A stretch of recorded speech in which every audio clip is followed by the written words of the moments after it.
യാ അയ്യുഹല്ലദീന ആമനു ഫർഉ ആദാനകും, നിങ്ങളുടെ ചെവി മുഴുവൻ അല്ലാഹു കൊടുക്കണം. യാ അയ്യുഹല്ലദീന ആമനു എന്നൊരു ആയത്തങ്ങ് തുടങ്ങിയാൽ മുഴുവൻ ശ്രദ്ധിക്കണം. കാരണം ഫഇന്നഹു ഇമ്മാ യഅ്മുറുകും ബിഖൈരിൻ ഔ യൻഹാകും അൻ ശർരിൻ, ഒന്നുകിൽ നിങ്ങൾക്കൊരു നന്മ അല്ലാഹു പറഞ്ഞു തരാൻ പോവാൻ, അല്ലെങ്കിൽ ഇന്നത് ചെയ്യരുത് എന്ന് അല്ലാഹു പറയാൻ പോവാൻ. അതുകൊണ്ട് നിങ്ങൾ ശ്രദ്ധിച്ചു കേൾക്കണേ. യാ അയ്യുഹല്ലദീന ആമനു, എല്ലാവരും ചെവിയൊക്കെ തുറന്ന് ശരിക്കും കേൾക്കല്ലേ. അള്ളാഹു നമ്മളോട് മാത്രം ഒരു വിഷയം പറയാം, ജനങ്ങളോട് മൊത്തം പറയേണ്ട വിഷയം.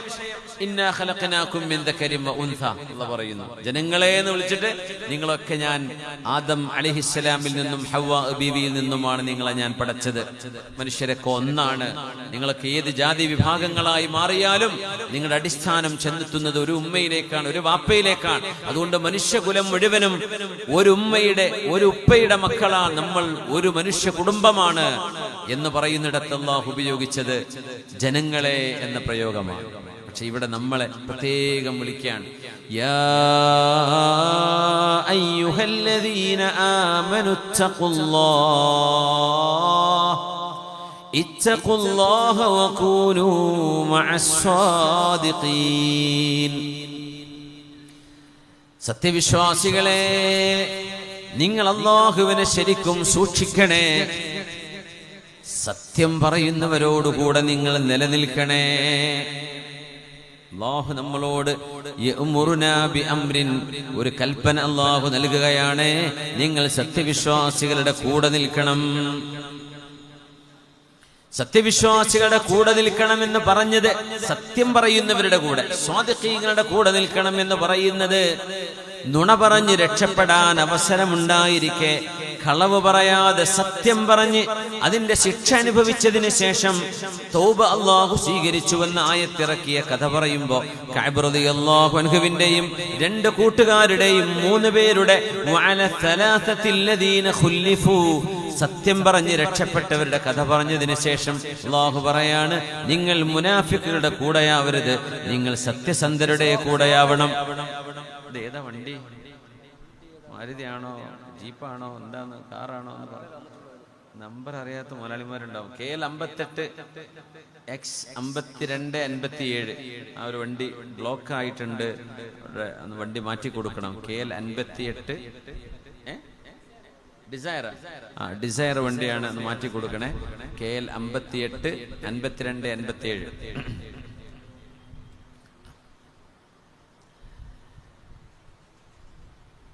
പുണ്യനബി സല്ലല്ലാഹു അലൈഹി വസല്ലം തങ്ങളുടെ അനുയായികൾ ഫലസ്തീനിൽ വന്നപ്പോ ഹിറഖിൽ രാജാവായിരുന്ന അവിടുത്തെ ഭരണാധികാരി, അല്ലാഹു നമ്മുടെ ഫലസ്തീനിന്റെ മണ്ണിൽ അല്ലാഹുവേ പടച്ചവനെ നിന്റെ റഹ്മത്ത് ചൊരിഞ്ഞു കൊടുക്കണേ റബ്ബേ, ശത്രുക്കളുടെ എല്ലാ കുതന്ത്രങ്ങളിൽ നിന്നും ആ രാജ്യത്തെ പരിശുദ്ധമായ മസ്ജിദുൽ അഖ്സ നിൽക്കുന്ന പുണ്യപ്രദേശങ്ങളെ റബ്ബേ നീ കാത്തുകൊള്ളണേ പടച്ചവനെ.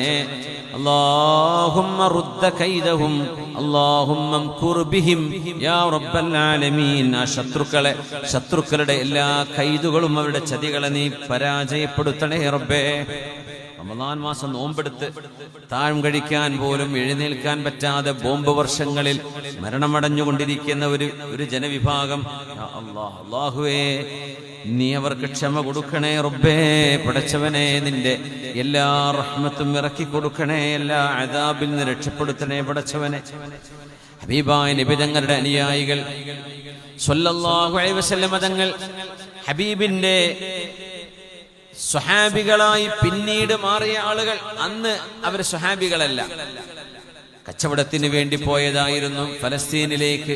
അവിടുത്തെ രാജാവ് ഹിറാക്ലിയസ്, അദ്ദേഹം അറബികളുടെ അന്നത്തെ നേതാവിനെ വിളിപ്പിച്ചു, അബൂ സുഫിയാൻ ഇബ്നു ഹർബ് റളിയല്ലാഹു അൻഹുവിനോട്. എന്നിട്ട് ചോദിച്ചു, നിങ്ങളിൽ വന്ന ഒരു പുതിയ പ്രവാചകനെ നിങ്ങൾ അറിയുമോ? അറിയും.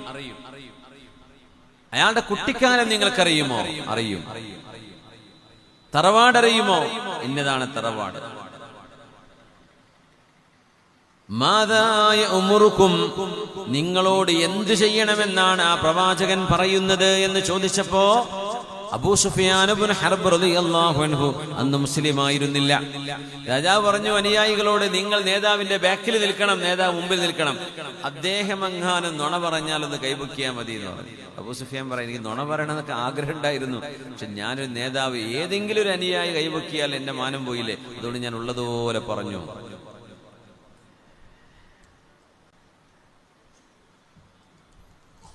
അബൂ സുഫിയാൻ എന്നവരെ പറയുന്നത് സ്വഹീഹുൽ ബുഖാരിയിലുണ്ട്. ഫസഅംതു, ഞാൻ പറഞ്ഞു, അന്നഹു അമറകും ബിസ്സലാഹ്, നിസ്കരിക്കണമെന്ന് ഞങ്ങളോട് കൽപ്പിക്കുന്നുണ്ട്. വസ്സുദ്ഖി, സത്യം പറയണം എന്ന് ഞങ്ങളോട് പറയുന്ന നബിയാണിത്, സത്യമേ പറയാവൂ. അതൊരു മുസ്ലിമിന്റെ ക്വാളിഫിക്കേഷനായി മാറും. വൽ അഫാഫ്, വിവാഹത്തിന് മുമ്പുള്ള ഒരു തരത്തിലുമുള്ള ലൈംഗികമായ ജീവിതം പാടില്ല എന്ന് പറയുന്നതാണ് ഇസ്ലാം. അത് നിങ്ങൾ ക്രഷ് എന്നോ ബോയ് ഫ്രണ്ട് എന്ത് വിളിച്ചിട്ടും കാര്യമില്ല മക്കളെ, നിക്കാഹ് നടക്കാതെ ഒരു സംഗതിയും ഹലാലാവില്ല. വൽ അഫാഫ് വൽ വഫാഇ ബിൽ അഹ്ദി, കരാറുകൾ ചെയ്തു വീട്ടണമെന്നും, വാദാഇൽ അമാന, നിങ്ങളെ ഏൽപ്പിച്ചത് നിങ്ങൾ തിരിച്ചേൽപ്പിക്കണമെന്നും ഞങ്ങളോട് പറഞ്ഞിട്ടുണ്ട് എന്ന് പറഞ്ഞപ്പോ ഹിറഖൽ രാജാവ് പറഞ്ഞു, വഹാദിഹി സിഫത്തുൻ നബി, ഒരു പ്രവാചകന്റെ അടയാളം ഇങ്ങനെ തന്നെയാണല്ലോ. അങ്ങനെയാണല്ലോ നബിമാര് പറയുന്നത്, സത്യം പറയാനാണല്ലോ അവര് പറയുന്നത്. അർബഉൻ, പുണ്യനബി തങ്ങൾ പറഞ്ഞു 4 വിഷയങ്ങളുണ്ട്. ഇദാ കുന്ന ഫീക ഫലാ അലൈക മാ ഫാതക മിനദ് ദുനിയാ, 4 വിഷയങ്ങൾ നിങ്ങളുടെ ജീവിതത്തിൽ ഉണ്ടെങ്കിൽ നിങ്ങൾക്ക് കാശില്ല എന്ന വേദന നിങ്ങൾക്ക് വേണ്ട, സമ്പത്തില്ലല്ലോ എന്ന വേദന വേണ്ട.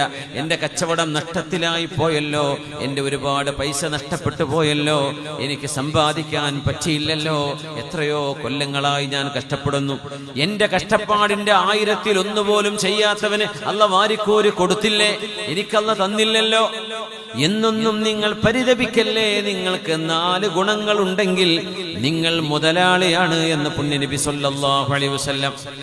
അപ്പൊ നമ്മുടെ സദസ്സിൽ എത്ര മുതലാളിമാരുണ്ട് എന്ന് മനസ്സിലാക്കാൻ പോവാണേ. കാശില്ലെങ്കിലും നിങ്ങൾക്ക് മുതലാളിയാണ്, ഒന്നും നിങ്ങൾക്ക് നഷ്ടമായിട്ടില്ല ഈ ലോകത്ത്. 4 കാര്യങ്ങളുണ്ടെങ്കിൽ, സിദ്ഖുൽ ഹദീസ്, ഒന്ന് സത്യം പറയുന്ന ശീലം നിങ്ങൾക്കുണ്ടെങ്കിൽ, ദുനിയാവിൽ നിന്ന് ഒന്നും കിട്ടിയില്ലെങ്കിലും നിങ്ങൾക്ക് ഒന്നും നഷ്ടമായിട്ടില്ല. ഒരുപക്ഷെ പെണ്ണുങ്ങളെ നിങ്ങൾക്ക് ആഭരണങ്ങളില്ലാതിരിക്കാം, സ്വർണമാലകൾ ഡയമണ്ടിൻ്റെത് കൂട്ടുകാരികൾ ഇങ്ങനെ കാണിച്ചു തരുമ്പോ, പടച്ചോനെ എനിക്കതൊന്നും ഇല്ലല്ലോ, എന്റെ കയ്യിലൊരു മുക്കുപണ്ടമല്ലേ ഉള്ളൂ, എനിക്കൊരു റോഡ് ഗോൾഡല്ലേ ഉള്ളൂ, എനിക്കങ്ങനെ സ്വർണ്ണമൊന്നും ഇല്ലല്ലോ, എന്റെ ഭർത്താവിന് വാങ്ങിച്ചു തരാൻ പറ്റിയില്ലല്ലോ. അവൾക്കത് ഓരോ വരവിലും വരുമ്പോ അങ്ങനെ കാണിച്ചു കൊടുക്കുകയാണ്. അപ്പൊ നാട്ടിലുള്ളവർക്കും ആർക്കാണെങ്കിലും പെണ്ണുങ്ങൾക്ക് പ്രത്യേകിച്ച് അവർക്കൊരു സംഗതി ഉണ്ടെങ്കിൽ ആ സംഗതി കാണിച്ചു കൊടുക്കൽ അവരുടെ ഒരു താല്പര്യമായിരിക്കും അല്ലേ. അപ്പൊ അത് കാണുമ്പോ വേദന വരും. സന്തോഷിക്കുക വേണ്ടത്, പക്ഷെ നമ്മളെ മലയാളികളല്ലേ, നമ്മൾ കറണ്ട് പോയ അടുത്ത വീട്ടിലല്ലേ നോക്കുക, അവിടെ പോയിക്കണോന്നല്ലേ നോക്കുക അല്ലെ രാത്രി. അതൊരു സമാധാനമാണ്, അവിടെ പോയിക്കണല്ലോ, അൽഹംദുലില്ലാ എന്റെ വീട്ടിൽ മാത്രമല്ലല്ലോ. അപ്പൊ നമുക്ക് എപ്പോഴും നമ്മൾ മറ്റുള്ളവരിലേക്ക് നോക്കുന്നവരാണ്. നമ്മളെ കാണുന്നതിലേറെ മറ്റുള്ളവന്റെ കാര്യങ്ങളാണ് നോക്കാറുള്ളത്. അത് വേറെ വിഷയമാണ്.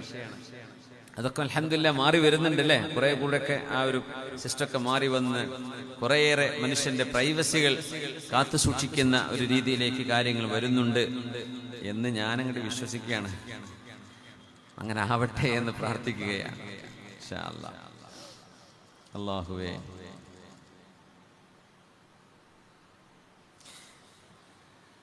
ഒരു കഥ ഓർമ്മ വരുന്നുണ്ട്, പക്ഷെ എടുക്കട്ടെ, റമളാനായതുകൊണ്ട് ആ കഥ ഒന്നും പറയണ്ട, നമുക്കുള്ളത് പറയാം. അർബഉൻ ഇദാ കുന്ന ഫീക ഫലാ അലൈക മാ ഫാതക മിനദ് ദുനിയാ, 4 വിഷയങ്ങൾ നിങ്ങളുടെ കൂടെയുണ്ടെങ്കിൽ ഈ ലോകത്ത് നിന്ന് എന്ത് നഷ്ടപ്പെട്ടാലും നിങ്ങൾക്ക് നഷ്ടമായിട്ടില്ല എന്ന് പറഞ്ഞത് നമ്മുടെ നേതാവ് ഹബീബുനാ റസൂലുള്ളാഹി സ്വല്ലല്ലാഹു അലൈഹി വസല്ലം. സിദ്ഖുൽ ഹദീസ്, സത്യം പറയുക എന്ന ഒരു നന്മ. വഹിഫ്ദുൽ അമാന, വിശ്വസിച്ചേൽപ്പിച്ചത് കൃത്യമായി സൂക്ഷിക്കുക എന്ന ഒരു ഒരു ഗുണം, വഹ്സുനുൽ ഖുലുഖി സൽസ്വഭാവം നിങ്ങൾക്കുണ്ടെങ്കിൽ, വഇഫ്ഫതു മത്അമിൻ ഹലാൽ മാത്രമേ നിങ്ങൾ തിന്നു എന്നുണ്ടെങ്കിൽ, ഈ 4 ഗുണങ്ങൾ നിങ്ങൾക്കുണ്ടെങ്കിൽ ഈ ലോകത്ത് ഒന്നും നിങ്ങൾക്ക് നഷ്ടമായിട്ടില്ല എന്ന് റസൂലുള്ളാഹി സ്വല്ലല്ലാഹു അലൈഹി വസല്ലം. വേണ്ടത് ഇതാണ്. നിങ്ങൾ മനുഷ്യനെന്ന് പറയുന്ന മനുഷ്യന്റെ വാക്കുകളാണ്. സുദ്ഖുൽ ഹദീസ്, എന്ത് സംഭവിച്ചാലും നിങ്ങൾ സത്യമേ പറയൂ എന്നുണ്ടെങ്കിൽ, ഹിഫ്ദുൽ അമാന, സത്യസന്ധത. അമാനത്ത് എന്ന് പറഞ്ഞാൽ എന്താ? ആരോടും പറയരുത് എന്ന് പറയുന്ന വിഷയം പറയാൻ പാടില്ല, അത് ആരോടും പറയരുത്. അപ്പം പ്രത്യേകിച്ച് നമ്മൾ പറയും, ആരോടും പറയരുത് എന്ന് പറഞ്ഞ വിഷയമുണ്ട്, ഇതിന്റെ വേണ്ടപ്പെട്ട ആളായതുകൊണ്ട് എന്നോട് ഞാൻ പറയാം, അങ്ങനെയും പറയാൻ പാടില്ല. ഒരു ഭർത്താവ് കല്യാണം കഴിച്ചിട്ട് പെണ്ണിനോട് പറഞ്ഞത്രേ, കല്യാണം കഴിച്ചു ഒരു തമാശാക്കിയതാണ്, പെണ്ണിനോട് പറഞ്ഞത്രേ, എനിക്ക് ചെറിയൊരു പ്രശ്നമുണ്ട്, ഈ ആരോടും പറയരുത്. എന്താന്ന് ചോദിച്ചു. ഞാൻ രാത്രി ഒരു കോഴിമുട്ട ഇടും. മനുഷ്യൻ കോഴിമുട്ട ഇടേ, അപ്പൊ ഈ ആരോടും പറയുന്നത് ആർക്കും അറിയില്ല. എന്നിട്ട് മൂപ്പര് മറുപടി പോയിട്ട് ഒരു കോഴിമുട്ട എടുത്തിട്ട് കൊണ്ടുപോയി, അപ്പോൾ എടുത്തു വെച്ചു. 2ാമത്തെ ദിവസവും എടുത്തു വെച്ചു. ഓരോ ദിവസവും ഓരോ കോഴിമുട്ട മൂപ്പരോടൊന്ന് സംഘടിപ്പിച്ച് കൊണ്ടുവരും. ഇവിടെ പറ്റിക്കാണ് സംഭവം, നീ ആരോടും പറയരുത് കേട്ടോ. പറയില്ല എന്ന് പറഞ്ഞു. ഇടയ്ക്ക് ഉപരി യാത്ര പോയി 4 ദിവസം കഴിഞ്ഞ് വരുമ്പോൾ 4 കോഴിമുട്ട കൊണ്ടുവന്നിട്ടുണ്ട്. പോയ സമയത്തുള്ളത് ആരോടും മുണ്ടണ്ട, അവിടെ എടുത്ത് വെച്ചേക്കുന്ന. അങ്ങനെ മൂപ്പര് ഗൾഫിക്ക് പോയി. തിരിച്ചു വന്നപ്പോ അങ്ങാടിയിലൂടെ അങ്ങനെ വരുമ്പോ ഒരാള് ഇപ്പുറത്തുനിന്ന്, എടാ ആംപ്ലേറ്റ് കിട്ടാൻ വല്ല ഒപ്പുണ്ടോ? നാടൻ കോഴിമുട്ട കിട്ടണ സ്ഥലമുണ്ടോ? നാട്ടുകാര് മുഴുവൻ ഇങ്ങനെ കോഴിമുട്ടന്റെ കഥ ഇങ്ങനെ പറഞ്ഞു. അപ്പൊ ഇയാൾക്ക് തിരിഞ്ഞു, ഇതിന്റെ കഥ ലീക്കായിട്ടുണ്ട്, ഇത് ആരോടും പറയരുതെന്ന് പറഞ്ഞപ്പോ, എടി നീ ആരോടെയും പറഞ്ഞോ? ഞാൻ എന്റെ സ്വന്തം ഉമ്മനോട് പറയണ്ടേ? ഉമ്മനോട് ഞാൻ പറഞ്ഞിരുന്നു. ഉമ്മ ആരോടെങ്കിലും പറഞ്ഞോ? ഉമ്മാന്റെ അനിയത്തിനോട് പറഞ്ഞിട്ടുണ്ടാവും, കാരണം ഒരു അത്ര ചങ്ങായിമാരാണ്. അനിയത്തിനെ കെട്ടിച്ച മോളോട് മതി എനിക്ക് അറിയണ്ടെന്ന് പറഞ്ഞു. അങ്ങനെ ഈ ചങ്ങാതിന്റെ നാട്ടുകാര് കോഴിബീരാന്ന് പേരിട്ടു. ആരോടും പറയണ്ടെന്ന് പറഞ്ഞു പോയ സംഗതി നാട്ടുകാർ മുഴുവൻ പറഞ്ഞു. ഹിഫ്ദുൽ അമാന, ഇതൊരു അമാനത്തിന്റെ വിഷയമാണ്. അമാനത്ത് സൂക്ഷിക്കാൻ പറ്റുക പറയരുത് എന്ന് പറഞ്ഞത് പറയാൻ പാടില്ല. അത് അവിടെ പിടിച്ചു നിൽക്കാൻ കഴിയണം. എത്ര ചങ്ക് ഫ്രണ്ടാണെങ്കിലും ഇത് രഹസ്യമാണ്, എന്നോട് ചോദിക്കരുത്, ഇത് പറയാൻ കഴിയണം. അതാണ് വിശ്വാസി. നിങ്ങൾക്ക് അങ്ങനെ പറ്റിയിട്ടുണ്ടോ? നിങ്ങൾക്ക് ദുനിയാവിൽ ഒന്നും കിട്ടിയില്ലെങ്കിലും കുഴപ്പമില്ല, ഇതാണ് കിട്ടേണ്ടത് എന്ന് പുണ്യ നബി സല്ലല്ലാഹു അലൈഹി വസല്ലം. ഹിഫ്ദുൽ അമാന വഹുസ്നുൽ ഖുലുഖി വഇഫ്ഫതു മത്അമിൻ. ഹുസ്നുൽ ഖുലുഖ്, സൽസ്വഭാവം എന്ന് പറഞ്ഞാൽ അത് വേറൊരു വിഷയം തന്നെ പഠിക്കേണ്ട കാര്യമാണ്. സൽസ്വഭാവം എന്ന് പറഞ്ഞാൽ അൻ തസ്വില മൻ ഖതഅക, മിണ്ടാത്തവരോട് മിണ്ട. വതുഅതി മൻ ഹറമക, നിങ്ങൾക്ക് തരാത്തവർക്ക് നിങ്ങൾ അങ്ങോട്ട് കൊടുക്കുക. വതഅഫു അമ്മൻ ളലമക, നിങ്ങളോട് ദുൽമ ചെയ്ത ആളുകൾക്ക് നിങ്ങൾ മാപ്പ് ചെയ്തു കൊടുക്കുക. ഇത് പറയുമ്പോൾ എനിക്ക് ആക്കുടുസ്ഥാനെ ഓർമ്മ വരിക. ഞാൻ അറിഞ്ഞൊരു കഥ. ഉസ്താദ് ഉണ്ടാവുമ്പോൾ പള്ളി നിസ്കരിക്കാതെ എണീറ്റ് പോകുന്നു. ഉസ്താദ് ഖുത്ബക്ക് വന്നാൽ അൽകേഫ് കൂട്ടിച്ച് പോയിരുന്നൊരു മഹാൻ മരിച്ചപ്പോ ഇമാമത്ത് എന്നത് ഉസ്താദായിരുന്നു. അള്ളാഹു അദ്ദേഹത്തിന് പുറത്തു കൊടുക്കട്ടെ. ഉസ്താദിനോട് കാര്യം പറഞ്ഞു. നിങ്ങൾ മട്ടന്നൂർക്കാരല്ലേ, ഞാൻ അതുകൊണ്ട് പറയാം. ഉസ്താദ് പറഞ്ഞു, ഈ പള്ളി ഉണ്ടാക്കാൻ വേണ്ടി കുറേ ഓടി നടന്നിട്ടുണ്ട്. എന്നിട്ട് അവസാനം ഞാൻ മോഷ്ടിച്ചു എന്നുള്ള ഒരു അപവാദം വരെ എനിക്ക് കേൾക്കേണ്ടി വന്നിട്ടുണ്ട്. അത്രയും ഒരിക്കലും എൻ്റെ ജീവിതത്തിൽ ഇല്ലാത്തൊരു കാര്യം എൻ്റെ മേൽ ആരോപിക്കപ്പെടുന്ന അവസ്ഥ വരെ വന്നിട്ടും ആ നാട്ടുകാരിൽ എന്നെ യഥാർത്ഥമായി സ്നേഹിക്കുന്ന കുറേ ആൾക്കാരുണ്ട്. അവർക്ക് വേണ്ടി ഞാൻ അവിടെ നിലനിന്നതാണ്, അല്ലെങ്കിൽ ഞാൻ എന്നോ പണിവിട്ട് പോരേണ്ടതാണ്. പക്ഷേ നല്ല സ്നേഹിക്കാൻ കഴിയുന്ന മനസ്സുള്ള ആളുകൾ മട്ടന്നൂരിലുണ്ട്. ആ സ്നേഹം കൊണ്ട് എനിക്ക് അവിടെ നിന്ന് വിടാൻ പറ്റിയില്ല. ആരോപണം കേൾക്കേണ്ടി വന്നു. അത് പറഞ്ഞ് വേദനിച്ചുകൊണ്ട് എന്നോട് പറഞ്ഞിട്ടുണ്ട്.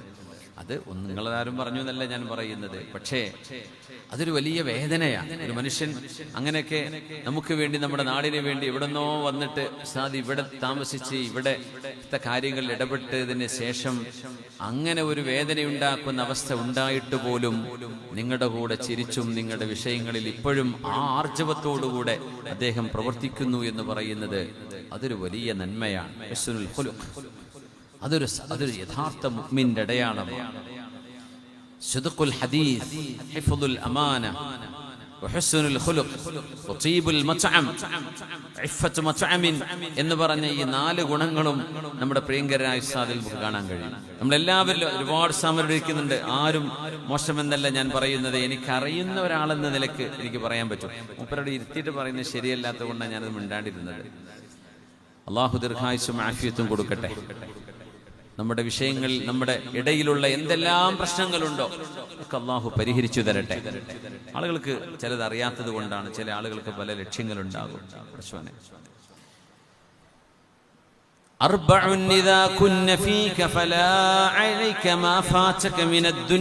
നാല് വിഷയങ്ങൾ നിങ്ങളുടെ കൂടെയുണ്ടെങ്കിൽ ഈ ലോകത്ത് നിന്ന് നഷ്ടപ്പെട്ടതൊന്നും നിങ്ങൾക്ക് നഷ്ടമല്ലേ.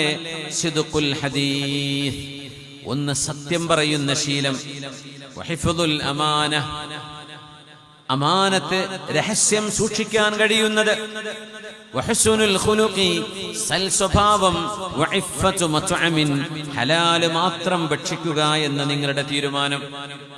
ഹറാമിന്റെ ഭക്ഷണം കഴിക്കാതിരിക്കുന്നത്. ഏതെങ്കിലും തരത്തിലൊരു പലിശ ഇടപാടുകാരൻ വീട്ടിലേക്ക് ക്ഷണിച്ചു. ഉദാഹരണം, ആൾക്ക് പലിശന്റെ ഏർപ്പാടാ നമുക്കറിയാം. ആ മനുഷ്യന്റെ ക്ഷണം സ്വീകരിച്ചു എന്ന് വന്നേക്കാം, പക്ഷേ ഭക്ഷണം കഴിക്കാൻ പറ്റൂല. അപ്പോ എന്തെങ്കിലും ഒരു ഹിക്മത്ത് ഉപയോഗിച്ച് ഭക്ഷണം കഴിക്കാതെ പോരേണ്ടി വരും. എന്തേ? ഇഫ്ഫത്തു മത്അമിൻ, നമ്മുടെ അകത്തേക്ക് പോകുന്നത് ഹലാലാണെന്ന് ഉറപ്പുവരുത്തണം. ഇതൊരു മുഅ്മിനിന്റെ സ്വഭാവമാണ്. അല്ലാഹു നമുക്ക് ഈ ഗുണങ്ങളൊക്കെ നൽകട്ടെ. ഹബീബായ നബി തങ്ങളോട് സ്വഹാബികളിൽ ഒരു സ്വഹാബി വന്ന് വിചിത്രമായൊരു ചോദ്യം ചോദിച്ചു. മൻ ഹുവ ഖൈറുൻ നാസ്, ജനങ്ങളിൽ ഏറ്റവും നല്ലവർ ആരാണ് നബിയെ? ആരാണ് ഏറ്റവും നല്ല മനുഷ്യൻ? ഏറ്റവും നല്ല ആളുകളെയാണ് നമ്മൾ നേതൃസ്ഥാനത്തേക്ക് കൊണ്ടുവരേണ്ടത്. എത്രയും നല്ല ആളുകളാണ് നമ്മുടെ മഹല്ലിന്, നമ്മുടെ നാടിന്, നമ്മുടെ രാഷ്ട്രീയ സേവന രംഗങ്ങളിൽ, പൊതുരംഗങ്ങളിൽ ഒക്കെ നേതൃത്വം നൽകേണ്ടത് നമ്മളിൽ നല്ലവരാകണം, അല്ലേ?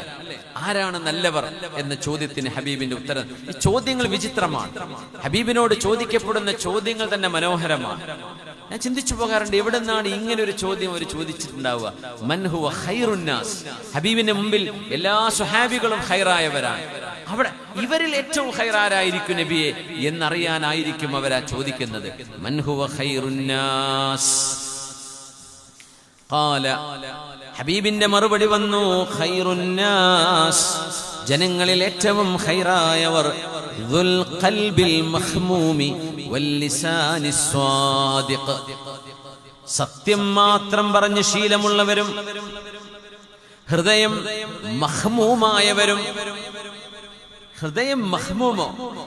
വമൽ ഖൽബുൽ മഖ്മൂമു യാ റസൂലല്ലാഹ്, നബിയെ ഹൃദയത്തെക്കുറിച്ച് പറഞ്ഞപ്പോൾ അങ്ങ് മഖ്മൂം എന്ന അറബിയിൽ പറഞ്ഞ ആ വചനത്തിന്റെ അർത്ഥം എന്താണ് എന്ന് സ്വഹാബിമാർ ഹബീബിനോട് ചോദിച്ചപ്പോ, ആ ഹൃദയത്തിന്റെ ഗുണം എന്താണ് നബിയെ? എന്തിന്, ഏത് ഹൃദയത്തെക്കുറിച്ചാണ് അൽ ഖൽബുൽ മഖ്മൂം എന്ന് പറയുന്നത്?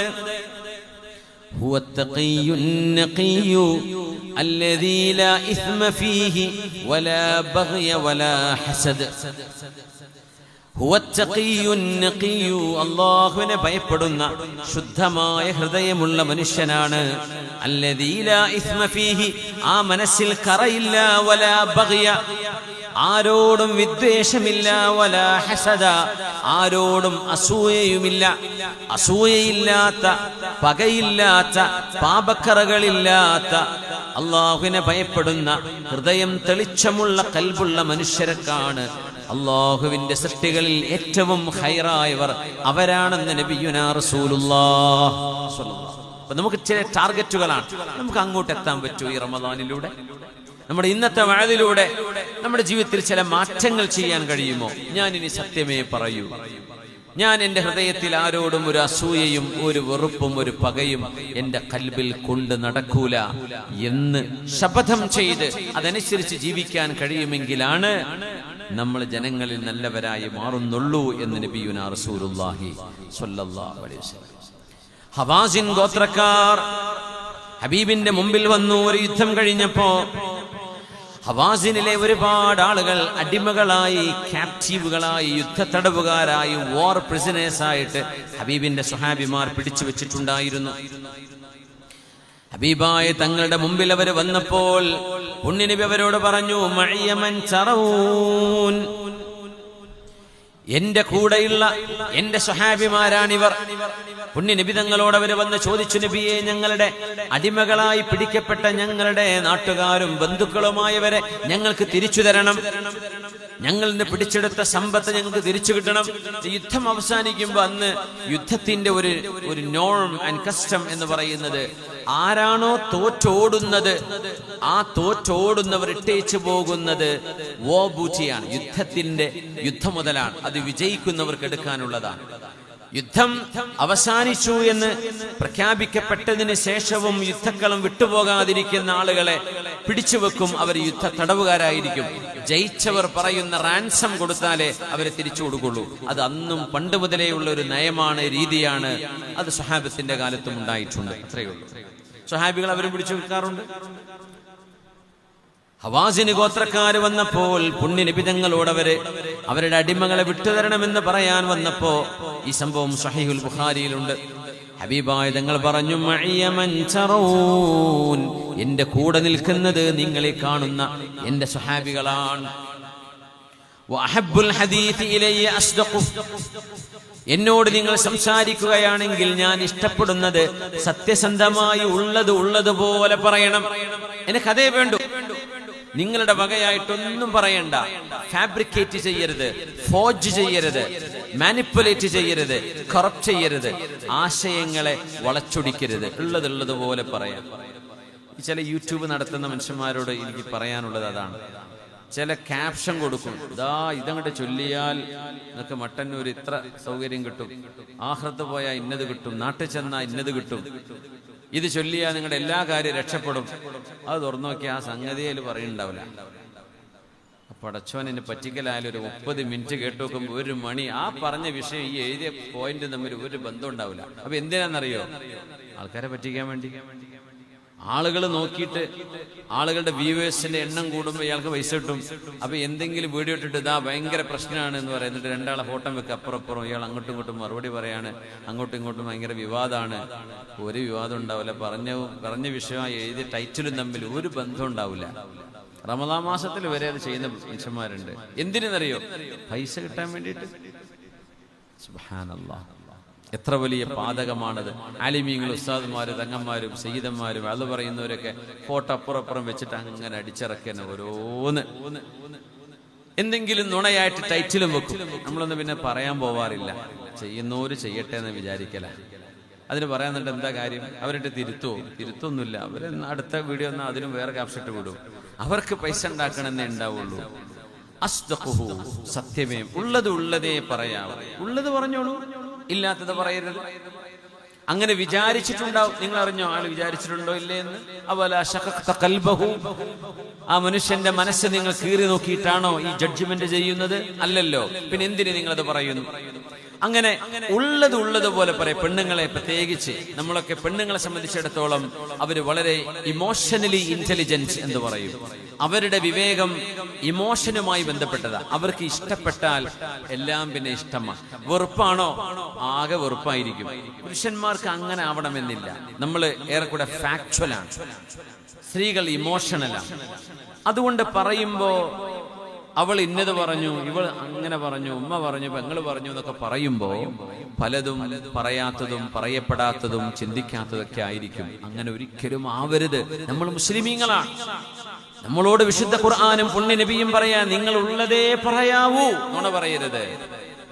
അസ്ദഖുഹു ഫഖ്താറൂ ഇഹ്ദ ത്വായിഫതൈൻ ഇമ്മ അസ്സബി വ ഇമ്മൽ മാൽ ഹവാസിൻ ഗോത്രക്കാർ അവിടെ വെച്ച് പറഞ്ഞു, പുണ്യനബിയെ, അങ്ങയുടെ കൂടെയുള്ള സത്യസന്ധന്മാരായ അങ്ങയുടെ സ്വഹാബുകളെ കാണുന്നു, ഞങ്ങളുടെ വേണ്ടപ്പെട്ട ആളുകളെയും ഞങ്ങൾ കാണുന്നുണ്ട്. അങ്ങയുടെ കൂടെ ഇരിക്കുന്ന ഈ സ്വഹാബത്തിന്റെ മുഖത്തെ വെളിച്ചം ഞങ്ങൾ കാണുന്നു. അഷ്ഹദു അല്ലാ ഇലാഹ ഇല്ലല്ലാഹ് വ അഷ്ഹദു അന്നക റസൂലുള്ളാഹ്. ഹവാസിൻ ഗോത്രക്കാർ മുഴുവൻ ഇസ്ലാം സ്വീകരിക്കുകയാണ് ഉണ്ടായത്.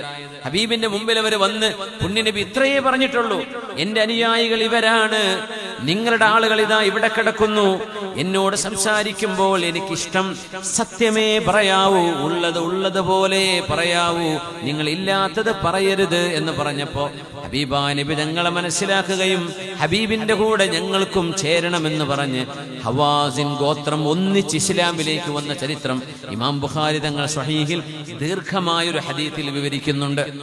സത്യസന്ധത കൊണ്ട് എത്ര ആളുകൾ ഒരു മുസ്ലിമായ മനുഷ്യനെ കച്ചവടത്തിന് നിർത്തിയാൽ ആ മനുഷ്യൻ പൈസ അവിടെ നിന്ന് വലിക്കരുത്, മുതലാളിയെ പറ്റിക്കരുത്. അയാൾ ഒരുപക്ഷെ കോടികൾ കയ്യും കണക്കില്ലാത്ത പൈസ ഉള്ള ആളായിരിക്കും, പക്ഷേ അള്ളാന്റെ അടുത്ത കണക്കുണ്ട്, എന്റെ മുതലാളി എനിക്ക് നിശ്ചയിച്ച ശമ്പളമല്ലാതെ എനിക്ക് ഒന്നും ഹലാലല്ല. ആ ശമ്പളവും അയാൾ തന്നെങ്കിലേ എടുക്കാൻ പറ്റുള്ളൂ എന്നാ.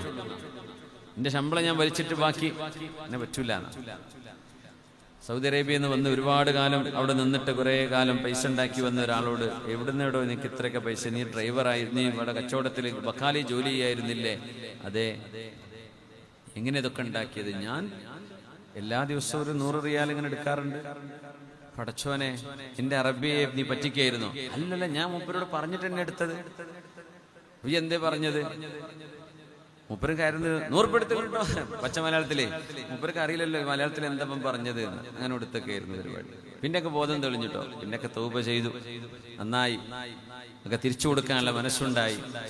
ചിലപ്പോൾ അതൊന്നും സാധിക്കും മുമ്പ് നമ്മൾ മരിച്ചു പോകും, തിരിച്ചു കൊടുക്കാൻ പറ്റിക്കൊള്ളുന്നില്ല. അതുകൊണ്ട് ഒരു മുസ്ലിമിനെ ഒരു കച്ചവടത്തിന് നിർത്തിയാൽ അവൻ പറ്റിക്കൂല എന്ന് മുതലാളിമാർക്ക് തോന്നണം. അത് നമ്മുടെ ഐഡന്റിറ്റി. കച്ചവടം ചെയ്യുന്ന മുഴുവൻ ആളുകളും കസ്റ്റമറെ പറ്റിക്കരുത്, ജോലി ചെയ്യുന്നവർ എംപ്ലോയറെ പറ്റിക്കരുത്, എംപ്ലോയർ എംപ്ലോയീസിനെ പറ്റിക്കരുത്. കാരണം നമ്മൾ സുദ്ഖിന്റെ ആളുകളാണ്, സത്യസന്ധതയുടെ ആളുകളാണ്. അങ്ങനെ ഒരു മാർക്ക് വരണം. CCTV ഇല്ലെങ്കിൽ മോഷ്ടിക്കും, എന്താ പിന്നെ കാര്യം? CCTV അവിടെ നേരെ ക്യാഷ് കൗണ്ടറിലേക്ക് വെച്ചതുകൊണ്ട് പേടിച്ചിട്ട് എടുക്കണില്ല, ഇല്ലേ എന്നും വലിക്കല പരിപാടി. അങ്ങനെ എത്ര ആളുകളുണ്ട്, എങ്ങനെയൊക്കെ പൈസ ഉണ്ടാക്കുന്ന ആളുകൾ. എന്താ ഇതൊക്കെ എവിടെ കൊണ്ടുപോയി വെക്കുക? പടച്ചവന്റെ മുമ്പിലേക്ക് എത്തുമ്പോ ദാരിദ്ര്യമാണ് കയ്യിലുള്ളത്, എന്നാലും 4 സ്വഭാവം നിങ്ങൾക്കുണ്ടെങ്കിൽ നിങ്ങൾ മുതലാളിയാണ് എന്ന് പുണ്യനബി പറഞ്ഞതിൽ ഒന്ന് സിദ്ഖുൽ ഹദീസ്, ഹിഫ്ദുൽ അമാന, ഹുസ്നുൽ ഖുലുഖ്, വഇഫ്ഫത്തു മത്അമിൻ. ഹലാലേ തിന്നാവൂ, സൽസ്വഭാവം കാണിക്കണം ആളുകളോട്, വിശ്വസ്തത കാണിക്കണം, സത്യമേ പറയാവൂ. ഇത് 4 നിങ്ങൾക്കുണ്ടോ, നിങ്ങൾ മുതലാളിയാണ്. വകൂനൂ മഅസ്സാദിഖീൻ.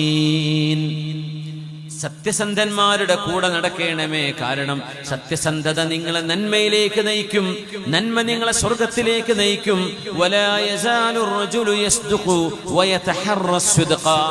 ചില ആളുകൾ സത്യം പറയുകയും ആ സത്യം തെരഞ്ഞെടുത്ത് അതുതന്നെ പറയുകയും ചെയ്യും. സൂക്ഷ്മതയോടുകൂടെ സത്യം തന്നെ പറയും. അങ്ങനത്തെ ആളുകൾ ഹത്താ യുഖ്തബ ഇൻദല്ലാഹി സുദ്ദീഖ. അവരെ സത്യസന്ധന്മാരായി അല്ലാഹു രേഖപ്പെടുത്തുമെന്ന് പരിശുദ്ധ ഹദീസ് റസൂലുള്ളാഹി സ്വല്ലല്ലാഹു അലൈഹി വസല്ലം. അവരെ അല്ലാഹു സത്യസന്ധരായി രേഖപ്പെടുത്തും എന്ന് പറഞ്ഞാൽ എന്താ അർത്ഥം എന്നറിയോ? ഹുസ്നുൽ ഖാതിമ. അവരുടെ മരണം നല്ല മരണമായിരിക്കും. അല്ലാഹു നമുക്കതിന് തൗഫീഖ് തരട്ടെ. അല്ലാഹു നമുക്ക് ഹുസ്നുൽ ഖാതിമത്ത് നൽകട്ടെ. ആമീൻ യാ റബ്ബൽ ആലമീൻ. പ്രവാചകന്മാർ സ്വല്ലല്ലാഹു അലൈഹി വസല്ലം, ഹബീബായ തങ്ങളടക്കമുള്ള അമ്പിയാക്കന്മാർ, അവരുടെ ജീവിതത്തിന്റെ കഥകൾ അല്ലാഹു പറഞ്ഞു തരുന്നു. ഹബീബായ നബി തങ്ങൾ മക്കയിൽ നിന്ന് മദീനയിലേക്ക് ഹിജ്റ പോകുമ്പോ ഹബീബായ തങ്ങളോട് അല്ലാഹു ദുആ ഇറക്കാൻ പറഞ്ഞ ഒരു ദുആ വിശുദ്ധ ഖുർആൻ സൂറത്തുൽ ഇസ്രായിൽ പറയുന്നുണ്ട്. ബിസ്മില്ലാഹിർ റഹ്മാനിർ റഹീം. وقل رب أدخلني مدخل صدق وأخرجني مخرج صدق واجعل لي من لدنك സുൽത്താനൻ നസീറാ. ഒരു സ്ഥലത്ത് ലാൻഡ് ചെയ്താൽ, നിങ്ങളൊരു അറിയാത്തൊരു സ്ഥലത്ത് പോവാണ്, നിങ്ങൾ ഒരു സ്ഥലത്തേക്ക് എത്തിപ്പെടുമ്പോൾ നിങ്ങൾ ട്രെയിൻ അവിടെ നിൽക്കുകയാണ്, ഫ്ലൈറ്റ് അവിടെ സ്റ്റോപ്പ് ആവുകയാണ്, അല്ലെങ്കിൽ നിങ്ങളുടെ കാർ അവിടെ നിർത്തുകയാണ്, ബസ്സിൽ നിന്ന് നിങ്ങൾ ഇറങ്ങുകയാണ്, ബൈക്ക് അവിടെ ഷെയ്ഡാക്കി നിർത്തുകയാണ്. നിർത്തുന്ന സമയത്ത് ചൊല്ലൽ സുന്നത്തുള്ള ഒരു ആയത്താണിത്. വഖുർ റബ്ബി അദ്ഖിൽനി, അങ്ങനെ മതി. പക്ഷെ ആയത്ത് മുഴുവൻ ഓതുമ്പോ വഖുൽ, അങ്ങ് പറയുക നബിയേ, റബ്ബി എന്റെ രക്ഷിതാവേ, അദ്ഖിൽനി മുദ്ഖല സുദ്ഖിൻ, സത്യസന്ധതയുടെ ഒരു പ്രവേശനം, സത്യസന്ധതയാൽ കയറി ചെല്ലുന്ന ഒരു ഇടം, അവിടം എനിക്ക് സത്യസന്ധതയുള്ളതാക്കി തരയണമേ, എന്റെ നീയത്ത് നന്നാക്കി തരയണമേ, ഞാൻ കയറി ചെല്ലുന്ന സ്ഥലം ഖൈറായ സ്ഥലമാക്കി തരയണമേ. വഅഖ്രിജ്നി മുഖ്റജ സുദ്ഖിൻ, ഞാൻ ഇവിടെ നിന്ന് തിരിച്ചു പോകുമ്പോൾ അല്ലാഹുവേ ഒരു സത്യസന്ധതയുടെ കൂടെ തന്നെ എന്നെ ആക്കി തരണം, സത്യസന്ധന്മാരുടെ കൂടെയാക്കി തരണം, നല്ല ഒരിടത്തേക്ക് ആക്കി തരണം. നിന്റെ അദാബില്ലാത്ത, നിന്റെ ഗളബും നിന്റെ ദേഷ്യവും ഇല്ലാത്ത, നീ പൊരുത്തപ്പെടുന്ന ഒരു സ്ഥലത്തേക്ക് എന്നെ തിരിച്ചു തന്നെ ആക്കി തരണം റബ്ബേ. വജ്അൽ ലീ മിൻ ലദുൻക സുൽത്താനൻ നസീറാ, അല്ലാഹുവേ എനിക്ക് നീ നിന്റെ പരിപൂർണമായ ഒരു ശക്തിയും ഒരു കരുത്തും ഒരു കാവലും റബ്ബേ നീ എനിക്ക് നൽകണമേ. പരിചയമില്ലാത്ത ഏത് സ്ഥലത്ത് ചെല്ലുമ്പോഴും നീ പരിചയം ഉണ്ടെങ്കിലും ഇത് ചൊല്ലണം. റബ്ബി അദ്ഖിൽനി മുദ്ഖല സുദ്ഖിൻ, ചൊല്ലി നോക്കൂ. വഖുൽ റബ്ബി അദ്ഖിൽനി മുദ്ഖല സുദ്ഖിൻ വഅഖ്രിജ്നി മുഖ്റജ സുദ്ഖിൻ വജ്അൽ ലീ മിൻ ലദുൻക സുൽത്താനൻ നസീറാ. മദീന എന്ന പുണ്യനാട്ടിലേക്ക് ഹബീബ് കടന്നു ചെല്ലുമ്പോൾ മക്ക എന്ന നാടിനോട് പുണ്യനബി കരഞ്ഞുകൊണ്ട് യാത്ര പറഞ്ഞൊരു രംഗമുണ്ട്. അത് ദേശസ്നേഹമാണ്. മക്കയോടുള്ള, ജന്മനാടിനോടുള്ള ഹബീബിന്റെ സ്നേഹമാണത്. മക്കയോട് നോക്കിയിട്ടാ നബി ഞങ്ങൾ പറഞ്ഞത്, യാ മക്കച്ചു, മക്കയേ. ഒരു മനുഷ്യനോട് പറയണ പോലെ പുണ്യനബി മക്കയുടെ പേര് വിളിച്ചു. നമ്മൾ മട്ടന്നൂരേ എന്നൊക്കെ പറഞ്ഞപ്പോൾ മട്ടന്നൂര് കേൾക്കുമോ? പക്ഷെ അത് മനസ്സിന്റെ സ്നേഹമാണ്, നാടിനോടുള്ളൊരു സ്നേഹമാണ്. യാ മക്കച്ചു, മക്കയേ, അൻതി അഹബ്ബുൽ ബിലാദി ഇലയ്യ, എനിക്ക് ഏറ്റവും ഇഷ്ടപ്പെട്ട നാടാണ് മക്കയെ. നീ ഹബീബിന്റെ ജന്മസ്ഥലമാണത് സല്ലല്ലാഹു അലൈഹി വസല്ലം. അവിടുന്ന് വളർന്നത് അവിടെയാണ്, കഅബാലയം അവിടെയാണ്, ഹജറുൽ അസ്വദ് അവിടെയാണ്, സഫയും മർവയും അവിടെയാണ്, ഹസീം അവിടെയാണ്, മീസാബ് അവിടെയാണ്, അവിടെയാണ് അൽ മസ്ജിദുൽ ഹറാം ഉള്ളത്. മക്ക ഹബീബിന്റെ നാടാണ്. മക്കയെ എനിക്ക് ഏറ്റവും ഇഷ്ടപ്പെട്ട നാടാണ് നീ. ലൗലാ അന്ന ഖൗമക യഖ്റജൂനി മാ ഖറജ്ത, നിന്റെ ആളുകൾ എന്നെ പുറത്താക്കിയില്ലായിരുന്നുവെങ്കിൽ ഞാൻ മക്കയെ നിന്നെ വിട്ട് പോകുമായിരുന്നില്ല. ഞാൻ നാട് വിട്ടു പോവാൻ. അത് ഇവിടുന്ന് കണ്ണൂരിലേക്ക് പോകുന്ന ദൂരല്ല. മക്കയിൽ നിന്ന് മദീന എന്ന് പറഞ്ഞ 550 കിലോമീറ്റർ അന്നത്തെ വഴി ദൂരമുണ്ട്. ഇന്നൊരു 400 കിലോമീറ്ററിലേക്ക് എത്തും. ട്രെയിൻ ആണെങ്കിൽ ഫാസ്റ്റ് 1-2 മണിക്കൂർ കൊണ്ട് എത്തുന്ന ട്രെയിൻ വരെ ആയി അല്ലേ. അന്ന് മലമുകളിലൂടെ, മലഞ്ചെരുവിലൂടെ, താഴ്വാരങ്ങളുടെ കല്ലുകൾക്കിടയിലൂടെ യാത്ര ചെയ്യണം. അതും 500-ലേറെ കിലോമീറ്റർ. 500 കിലോമീറ്റർ എന്ന് പറഞ്ഞാൽ എത്രയായത്? സുബ്ഹാനല്ലാഹ്. ഇവിടുന്ന് ബോംബെക്ക് 1000 കിലോമീറ്റർ ഉണ്ടാവുള്ളൂ. അപ്പൊ അതിന്റെ ഏകദേശം പകുതിയായത്. റബ്ബി, അല്ലാഹുവേ എന്റെ രക്ഷിതാവേ, അദ്ഖിൽനി മുദ്ഖല സുദ്ഖിൻ, ഇനി ഞാൻ കയറി ചെല്ലുന്ന സ്ഥലം അല്ലാഹുവേ അഹബ്ബൽ ബിലാദി ഇലൈക, നിനക്ക് ഏറ്റവും ഇഷ്ടപ്പെട്ട നാടായിരിക്കണം അത്. അതാണ് അല്ലാഹുവേ എനിക്ക് ഏറ്റവും ഇഷ്ടപ്പെട്ട നാട്. അത് അല്ലാഹുവിന് ഇഷ്ടപ്പെട്ട നാട് അത് തന്നെയാണ്, മക്ക തന്നെയാണ്. പക്ഷേ നബി ഞങ്ങളൊരു കാര്യം പറഞ്ഞു, ഇനി ഞാൻ പോകുന്നത് നിനക്ക് ഏറ്റവും ഇഷ്ടപ്പെട്ട നാടായിരിക്കണം റബ്ബേ. അത് മദീനയാണ്, മദീനത്തുൻ നബി, ഹബീബിന്റെ മദീനയാണത്. ഉംറത്തുൻ ഫീ റമളാൻ തഅദിലു ഹജ്ജതൻ മഈ, റമളാനിലെ ഒരു ഉംറ ഹബീബിന്റെ കൂടെ ചെയ്ത ഹജ്ജ് പോലെയാണെന്ന് നബിയുനാ റസൂലുള്ളാഹ്. അല്ലാഹു നമുക്ക് ഈ റമളാനിൽ അല്ലെങ്കിൽ അടുത്ത റമളാനിലെങ്കിലും അല്ലാഹു ഒരു ഉംറ നിർവഹിക്കാൻ തൗഫീഖ് തരട്ടെ. ഹബീബിന്റെ കൂടെ ചെയ്ത ഹജ്ജിന്റെ കൂലി അത് റമളാനിലേ കിട്ടുള്ളൂ. തങ്ങളുടെ കൂടെ ഹജ്ജ് ചെയ്ത കൂലി, വെറും ഒരു ഹജ്ജിന്റെ കൂലിയല്ല, തങ്ങളുടെ കൂടെ ഹജ്ജ് ചെയ്ത കൂലി കിട്ടും റമളാനിലെ ഉംറക്ക്. നമ്മൾ റമളാനിലാണ് ഈ പറയുന്നത്. മദീന നമ്മൾ എത്തണം. മദീന ഹബീബായ തങ്ങളുടെ പരിശുദ്ധമായ ആ ജസദു ഷരീഫ് കിടക്കുന്ന പ്രദേശമാണത്. ലോകത്തിലെ അഫ്ളലുൽ ബിഖാ, മണ്ണുകളിൽ ഏറ്റവും ശ്രേഷ്ഠമായ മണ്ണ് ഏതാണ് എന്ന് പറഞ്ഞാൽ ഹബീബായ നബി തങ്ങളുടെ പരിശുദ്ധമായ ശരീരം കിടക്കുന്ന ചേർന്ന് കിടക്കുന്ന മണ്ണാണ് ഭൂമിയിലെ ഏറ്റവും ശ്രേഷ്ഠമായ മണ്ണാണ് എന്ന് പണ്ഡിതന്മാർക്കിടയിൽ അഭിപ്രായ വ്യത്യാസമില്ലാത്ത വിഷയമാണ്. കെട്ടിടങ്ങളിൽ ഏറ്റവും ശ്രേഷ്ഠമായത് കഅബാലയമാണ്. മണ്ണിൽ ഏറ്റവും ശ്രേഷ്ഠമായത് ഹബീബ് കിടക്കുന്ന ഹുജ്റത്തു ഷരീഫയാണ്, അവിടുത്തെ റൗളയാണ്. സ്വല്ലല്ലാഹു അലൈഹി വസല്ലം അസ്സലാത്തു വസ്സലാമു അലൈക യാ സയ്യിദനാ യാ റസൂലല്ലാഹ്. മദീനയിലേക്ക് കടക്കുമ്പോൾ അല്ലാഹു ഹബീബിനോട് ചൊല്ലാൻ പറഞ്ഞതാണ്. പറഞ്ഞോളൂ നബിയേ, വഖുൽ, അങ്ങ് പറയണം, റബ്ബി അദ്ഖിൽനി മുദ്ഖല സുദ്ഖിൻ, ഞാൻ കയറി ചെല്ലുന്ന ഈ മദീന സത്യസന്ധമായ ഒരു നാടാക്കി തരണം റബ്ബേ. സത്യത്തിന്റെ നാടാക്കണം. ഞാൻ കയറി ചെല്ലുന്നത് സുദ്ഖായ നീയത്ത്, സ്വാദിഖായ നീയത്ത് എന്റെ ഖൽബിൽ ഉണ്ടാവണം. ഇതൊക്കെ ആ വാക്കിനർത്ഥമാണ്. നല്ല നീയത്തോടുകൂടെയാണ് ഞാൻ അവിടേക്ക് കയറി ചെല്ലേണ്ടത്. എന്റെ നീയത്ത് നന്നാവണം. സജ്ജനങ്ങളുടെ കൂടെ ഇരിക്കാൻ എനിക്ക് അവസരം ഉണ്ടാകണം. ഇതൊരു നല്ല നാടാക്കി തരണം റബ്ബേ. വഅഖ്രിജ്നി, ഇനി മദീനയിൽ നിന്ന് ഞാൻ പുറത്തു പോരുകയാണെങ്കിൽ മുഖ്റജ സുദ്ഖിൻ, മദീന വിട്ട് മറ്റെവിടേക്കെങ്കിലും ഞാൻ യാത്ര ചെയ്യുകയാണെങ്കിൽ അവിടവും അല്ലാഹുവേ നീ നല്ലതാക്കി തരണം. വജഅൽലി മില്ലദുൻക സുൽത്താനൻ നസീറാ, അല്ലാഹുവേ നിനക്ക് നിന്റെ ഭാഗത്ത് നിന്ന് പ്രത്യേകമായ ഒരു സഹായം എനിക്ക് നീ നൽകണം പടച്ചവനേ. അല്ലാഹു നമുക്കൊക്കെ നൽകി അനുഗ്രഹിക്കട്ടെ. ആമീൻ യാ റബ്ബൽ ആലമീൻ. ഓരോ നാട്ടിലേക്ക് കയറി ചെല്ലുമ്പോൾ മുദ്ഖല സുദ്ഖിൻ, അവിടെ നിന്ന് ഇറങ്ങി വരുമ്പോൾ മുഖ്റജ സുദ്ഖിൻ, നമ്മുടെ യാത്രയും ഖൈറായി തിരിച്ചു വരുന്നതും ഖൈറായി. സത്യസന്ധന്മാരെ കണ്ടുമുട്ടുക. യാത്രയൊക്കെ വഴി GPS ഉള്ളതുകൊണ്ട് ആരും വഴി ചോദിക്കാറില്ല. പണ്ടൊക്കെ വഴി ചോദിച്ചിട്ടുള്ള യാത്ര പോവുക. അപ്പൊ മനഃപൂർവ്വം തെറ്റിച്ച് പറയുന്ന ചില നാട്ടുകാരുണ്ട്. അവിടെ ചെന്ന് വഴി ചോദിച്ചാൽ അവർ നേരെ ഓപ്പോസിറ്റേ പറയുള്ളൂ. ഇവിടെ നിന്ന് എങ്ങനെ കണ്ണൂർക്ക് പോകാൻ ഇരിട്ടിക്കുള്ള റൂട്ടിൽ പറഞ്ഞു കൊടുക്കുള്ളൂ. അപ്പോൾ ആ സാധനം കൊണ്ട് പോകും. കുറേ എത്തിയിട്ട് തിരിയത് എന്താ എത്താത്തത്. അപ്പോൾ ആ നാട്ടുകാർക്ക് അങ്ങനെ ജോക്ക്, അവരങ്ങനെ തമാശ കളിക്കുന്ന ആൾക്കാരാണ് അത്ര. നാട് എനിക്കറിയാം, നാട് ഞങ്ങളങ്ങനെ പെട്ടിട്ടുണ്ട്. അപ്പോൾ അറിഞ്ഞത് ഇവിടെ ഇങ്ങനെ പരിപാടി ഉണ്ട് നല്ലത്. അപ്പോൾ അതിവിടെ കണ്ണൂർ ജില്ലയിൽ നിന്നല്ല കേട്ടോ, പേടിക്കണ്ട. പക്ഷേ അതൊരു പ്രയാസപ്പെടലാണ്. അള്ളാഹുവിനോട് സത്യസന്ധതയുടെ, സത്യസന്ധന്മാരുടെ, നല്ലവരുടെ ഒരു നാട്ടിലേക്കായിരിക്കണം ഞാൻ കയറി ചെല്ലുന്നത്.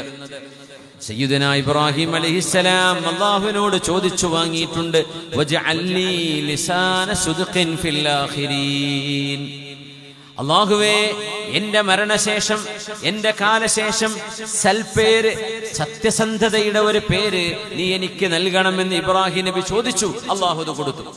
ആയിരക്കണക്കിന് കൊല്ലം കഴിഞ്ഞ് ഇബ്രാഹിം അലൈഹിസ്സലാം വഫാത്തായിട്ട് ഇന്നും ദ അബ്രഹാമിക് ഫെയ്ത്ത്സ്, ഇബ്രാഹിം അലൈഹിസ്സലാമിന്റെ പരമ്പരയിൽ വന്ന മതം എന്ന നിലയിൽ ഇന്ന് അത് ഇസ്ലാം മാത്രമാണ്. എന്നാലും ജുഡായിസം, ക്രിസ്ത്യാനിറ്റി ആൻഡ് ഇസ്ലാം, ഈ മൂന്ന് മതങ്ങളെയും, സെമിറ്റിക് മതങ്ങളെ ഇബ്രാഹിം നബിയുടെ പാരമ്പര്യത്തിൽ വന്ന മതങ്ങൾ എന്നാണ് അറിയപ്പെടുക. പ്രൊഫറ്റിക് ഇബ്രാഹിം അലൈഹിസ്സലാമിന്റെ ആ ഒരു പ്രൊഫറ്റിക് ലെഗസി എന്ന് പറയുന്നു.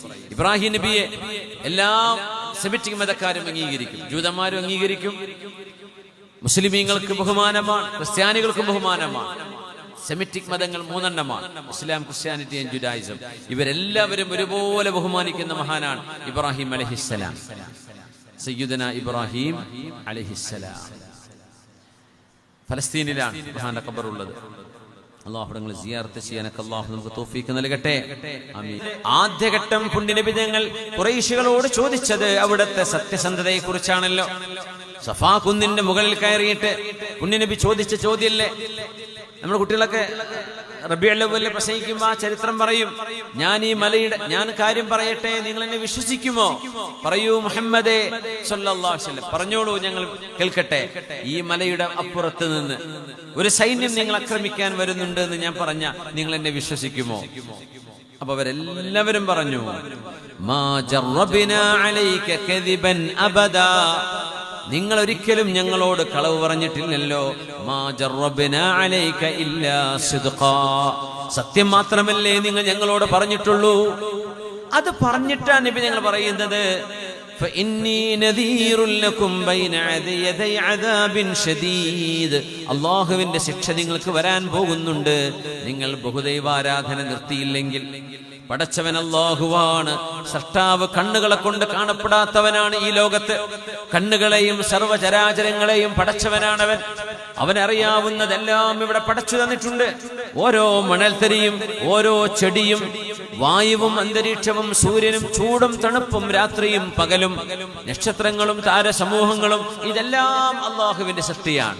പടച്ച തമ്പുരാൻ സൃഷ്ടിച്ചു വെച്ചതാണ്. ഈ ഓടും കല്ലും ഒക്കെ, സിമെന്റും നമ്മൾ പെയിന്റ് അടിക്കുന്നത് അടക്കം. പെയിന്റ് ഒക്കെ വരുന്നത് പെട്രോളിയത്തിൽ നിന്നാണ്. പെട്രോ കെമിക്കലാണ് ഈ പെയിന്റ് എന്ന് പറഞ്ഞ സാധനം. പെയിന്റ് അടിക്കൂലേ നമ്മൾ? Paint petro കെമിക്കലാണ്. പെയിന്റ് ഉണ്ടാകുന്നത് ഭൂമിക്കടിയിലെ പെട്രോളിയം കുഴിച്ചെടുത്ത് അതിന്റെ വേസ്റ്റ് മാറ്റിയിട്ടാണ് പെയിന്റ് ഉണ്ടാവുക. ആ പെട്രോ കെമിക്കൽ ആഡ് ചെയ്താലേ പെയിന്റ് നിൽക്കുള്ളൂ, അല്ലെങ്കിൽ അത് മാഞ്ഞു പോകും. അതൊക്കെ ഭൂമിന്റെ ഉള്ളിൽ നിന്ന് കിട്ടുന്ന സാധനങ്ങളാണ്. നെയിൽ പോളിഷ് അടക്കം പെട്രോ കെമിക്കൽ. ലിപ്സ്റ്റിക് പെൺകുട്ടികൾ ഉപയോഗിക്കുന്നുണ്ടെങ്കിൽ അത് പെട്രോ കെമിക്കൽ, പെട്രോ കെമിക്കൽ കണ്ടന്റുകളാണ് അതൊക്കെ. സുബ്ഹാനല്ലാഹ്, എല്ലാം ഭൂമിന്റെ ഉള്ളിൽ അല്ലാഹു ഇവിടെ പടച്ചു തന്നത്. ഡയമണ്ട് അടക്കം, പാറ അടക്കം, പാറക്കല്ലുകളും ഡയമണ്ടും, ഒന്ന് വലിയ വിലയുള്ളത്, ഒന്നത്ര വിലയില്ലാത്തത്, എല്ലാം ഇതൊക്കെ അല്ലാഹുവിന്റെ സൃഷ്ടിയല്ലേ. ആരാ ഇത് പഠിച്ചത്? നിങ്ങൾ പറയും, ആരാ പഠിച്ചത്? നിങ്ങളാണോ? അല്ല. സയൻസ് ആണോ പഠിച്ചത്? എന്ത് സയൻസ് പഠിക്കാൻ? സയൻസ് എന്ന് പറഞ്ഞാൽ പഠനം എന്നാണ്. പഠിക്കുന്നതിനാ സയൻസ് എന്ന് പറയാം. അതാ പഠിക്കുന്നത്? അതുമല്ല. സയന്റിസ്റ്റുകളാണോ? അവരുമല്ല. അവർ ജനിക്കും മുമ്പ് ഇവിടെ ഈ ലോകമുണ്ട്. പിന്നെ ആരാ? നമുക്കറിയില്ല. അത് നമുക്കറിയാം. പുണ്യപ്രവാചകർ പഠിപ്പിച്ചു, അമ്പിയാക്കന്മാർ പഠിപ്പിച്ചു. അത് ഏകനായ ഒരു സൃഷ്ടാവാണ്, പരബ്രഹ്മമാണ്. ആ സൃഷ്ടാവിന്റെ പേരാണ് അല്ലാഹ്. അതാണ് മുസ്ലിമീങ്ങൾ വിശ്വസിക്കുന്ന അല്ലാഹു ജല്ല ജലാലുഹു. ഒരു ഷോപ്പിന്റെ മുകളിൽ നിന്ന് കറുത്ത പുക ഉയരുമ്പോ നിങ്ങൾ പറയും, ദേ അവിടെ തീ പിടിച്ചിട്ടുണ്ട്. നിങ്ങൾ തീ കണ്ടോ? നിങ്ങൾ എന്താ കണ്ടത്? പുകയാ കണ്ടിട്ടുള്ളൂ. തീ കണ്ടിട്ടുണ്ടോ? തീ കണ്ടില്ല. പുക ഉണ്ടെങ്കിൽ അതിന്റെ താഴെ തീ ഉണ്ടാകുമെന്ന് ഹ്യൂമൻ ലോജിക്കാണ്. ഇവിടെ വസ്തുക്കളുണ്ട്. വസ്തുക്കളുണ്ടെങ്കിൽ അതുണ്ടാക്കിയ ആള് വേണം. ഇത്ര സിമ്പിളാണ് തൗഹീദ്. ഇത്ര സിമ്പിളാണ് ലാ ഇലാഹ ഇല്ലല്ലാഹ് എന്ന് പറയുന്നത്. പുണ്യനബി ഇത് പറഞ്ഞപ്പോഴാണ് തബ്ബല്ലക് അലിഹാദാ ജമഅതനാ, ഇതിനാണോ ഞങ്ങളെ നീ വിളിച്ചു കൂട്ടിയത്? നിനക്ക് ശാപമെന്ന് പുണ്യനബിയോട് പറഞ്ഞപ്പോഴാണ് ബിസ്മില്ലാഹിർ റഹ്മാനിർ റഹീം തബ്ബത് യദാ അബീ ലഹബിൻ വതബ്ബ ما أغنى عنه ماله وما كسب سيصلى نارا ذات لهب وامرأته حمالة الحطب. സൂറത്ത് ഇറങ്ങുകയാണ്. എന്തിനറിയോ? തങ്ങളുടെ സത്യസന്ധത ബോധ്യപ്പെട്ടതിന് ശേഷം ഹബീബിനെ ചീത്ത പറഞ്ഞു. പുണ്യ നബി തങ്ങളോട് എല്ലാവരും ഒരുമിച്ച് അങ്ങ് സത്യമല്ലേ പറഞ്ഞിട്ടുള്ളൂ നബിയേ, സത്യമല്ലേ നബി തങ്ങൾ പറഞ്ഞത്? അതുകൊണ്ടാണ് നമ്മൾ ഇന്നത്തെ യുക്തിവാദികളോടൊക്കെ ചോദിക്കുന്നത്, പുണ്യ നബി തങ്ങളെ നിങ്ങൾക്ക് എങ്ങനെ അവിശ്വസിക്കാൻ കഴിയും? എങ്ങനെ അവിശ്വസിക്കാൻ കഴിയും? പുണ്യ നബി തങ്ങൾ ഈ പറഞ്ഞതുകൊണ്ട് എന്തെങ്കിലും പൈസ ഉണ്ടാക്കാനാണ് ചെയ്തതെങ്കിൽ നിങ്ങൾ എന്ത് ചെയ്യണം?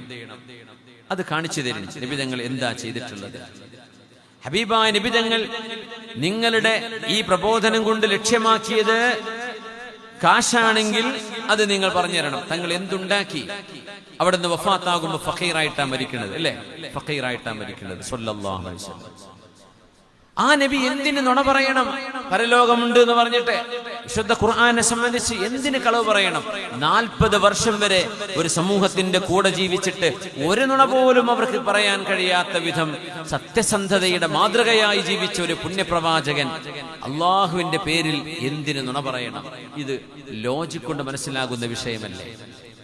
ലോകത്തൊരുപാട് മത ആചാര്യന്മാരുണ്ട്. പല മതങ്ങളുടെ പേരിലും പൈസ ഉണ്ടാക്കാൻ വേണ്ടി നടക്കുക, കാശുണ്ടാക്കാൻ വേണ്ടി നടക്കുക. അവിടെ ലക്ഷ്യം അതാണ്. ഞാനിപ്പോ ഇന്ന് കണ്ണൂർ എയർപോർട്ടിൽ നിന്ന് എമിഗ്രേഷനിൽ 10 മിനിറ്റ് എന്നെ പിടിച്ചു നോക്കുക. എപ്പോഴും പിടിച്ചു നോക്കാറുണ്ട്. ഒന്നുമില്ല, ചോദിക്കാൻ വേണ്ടി എന്താണ് നിങ്ങൾ ഒരു 300 വട്ടം യാത്ര ചെയ്താണല്ലോ ഒരു കൊല്ലത്തിനടുത്ത്. ഞാൻ പറഞ്ഞു യാത്ര പോകുന്ന ആളാണ്. അപ്പോൾ ചോദിക്കാനുണ്ട് എന്നൊക്കെ പറഞ്ഞു. എന്നോട് ചോദിച്ച് എവിടേക്കാണ് പോകുന്നത്? ഞാൻ പറഞ്ഞു മട്ടന്നൂർ ഒരു പരിപാടി ഉണ്ട്, പോവാണ്. അപ്പോൾ ഒരു ദിവസം ചോദിച്ചു, നിങ്ങൾക്ക് എത്ര പൈസ ഇട്ടെന്ന് ചോദിച്ചു. ഞാൻ പറഞ്ഞു, ഞാൻ പൈസ പറഞ്ഞ് അത് പറയുന്ന ആളല്ല എന്ന് പറഞ്ഞു. എനിക്ക് ചാർജ് ഇല്ലാത്ത ആളാന്ന് പറഞ്ഞു. അങ്ങനെയാണോ? അപ്പം പിന്നെ വേറെ ചോദ്യങ്ങളിലേക്കൊക്കെ ആയി. പിന്നെ എന്താണ് പറയാറുള്ളത്, എന്താ സംസാരിക്കുന്ന വിഷയം എന്തായിരിക്കും, അങ്ങോട്ട് ഇങ്ങോട്ട് എന്നൊക്കെ അറിയുന്ന ഉദ്യോഗസ്ഥന്മാർ തന്നെയാണ്. പക്ഷെ അവരുടെ ദൗത്യം നിർവഹിക്കുക. അപ്പം അവർ വിചാരിക്കും പൈസ ഉണ്ടാക്കാൻ നടക്കുന്ന പരിപാടിയാണിതെന്നാണ് വിചാരിക്കുന്നത്. ഞാൻ ജോലി ചെയ്ത് ജീവിക്കുന്ന ഒരാളാണ്, ഞാൻ അധ്യാപകനാണ്, കാര്യങ്ങളൊക്കെ പറഞ്ഞു കൊടുത്തു. അപ്പൊ അവരും ചിന്തിക്കതാണ് ഇതെന്തോ പൈസ ഉണ്ടാക്കുന്ന പരിപാടിയാണെന്ന്. സുബ്ഹാനല്ലാഹ്. സുദഖുൽ പുണ്യ നിബിതങ്ങൾ ലോകത്തോട് ദഅവത്ത് ചെയ്തിട്ട് ഹബീബായ നിബിതങ്ങൾ ലാ അസ്അലുക്കും അലൈഹി അജ്റാ, ഇതിന് നിങ്ങൾ എനിക്ക് പൈസ തരണം, പൈസ തന്നാലേ ഞാൻ വേദം പറയുള്ളൂ, പൈസ തന്നെങ്കിലേ ഞാൻ നിങ്ങൾക്ക് പഠിപ്പിച്ചു തരുള്ളൂ, ഖുർആൻ ഓതി തരുള്ളൂ. ഇത് ഹബീബായ നിബിതങ്ങൾ പറഞ്ഞിട്ടില്ല. ഒരു ആലിമും അത് പറയും ചെയ്യരുത്. റസൂലുള്ളാഹി തങ്ങൾ ഇത്ര സത്യസന്ധതയിൽ കൈമാറിയ ഒരു വിശുദ്ധ ആശയമാണിത്. ഈ ആശയം നമ്മളിവിടെ ഇട്ടേച്ചു പോയാലും അത് ഉയർത്തിപ്പിടിച്ച് കാണിച്ച് ലോകത്തിന് മാതൃക കാണിക്കാൻ ഇവിടെ ആളുകൾ വരും. ആളുകൾ അത് ലോകത്ത് പ്രചരിപ്പിക്കും. പുണ്യനബി തങ്ങളുടെ ദൗത്യം അതായിരുന്നു. ഹബീബിന്റെ ജീവിത വിശുദ്ധി അതാണ്. സത്യസന്ധതയാണ് ഹബീബിന്റെ കൂടെ ഉണ്ടായിരുന്നത്. ഇഖ്റഇന്റെ അനുഭവം ഉണ്ടായപ്പോ നബിയുന സല്ലല്ലാഹു അലൈഹി വസല്ലം തങ്ങൾ ജിബ്രീൽ അലൈഹിസ്സലാമുമായുള്ള നബി തങ്ങളുടെ ആ ഒരു എൻകൗണ്ടർ, നബി തങ്ങൾ ജിബ്രീൽ തങ്ങളെ കണ്ടുമുട്ടിയ ഒരു നേരം, ഗാർ ഹിറായിൽ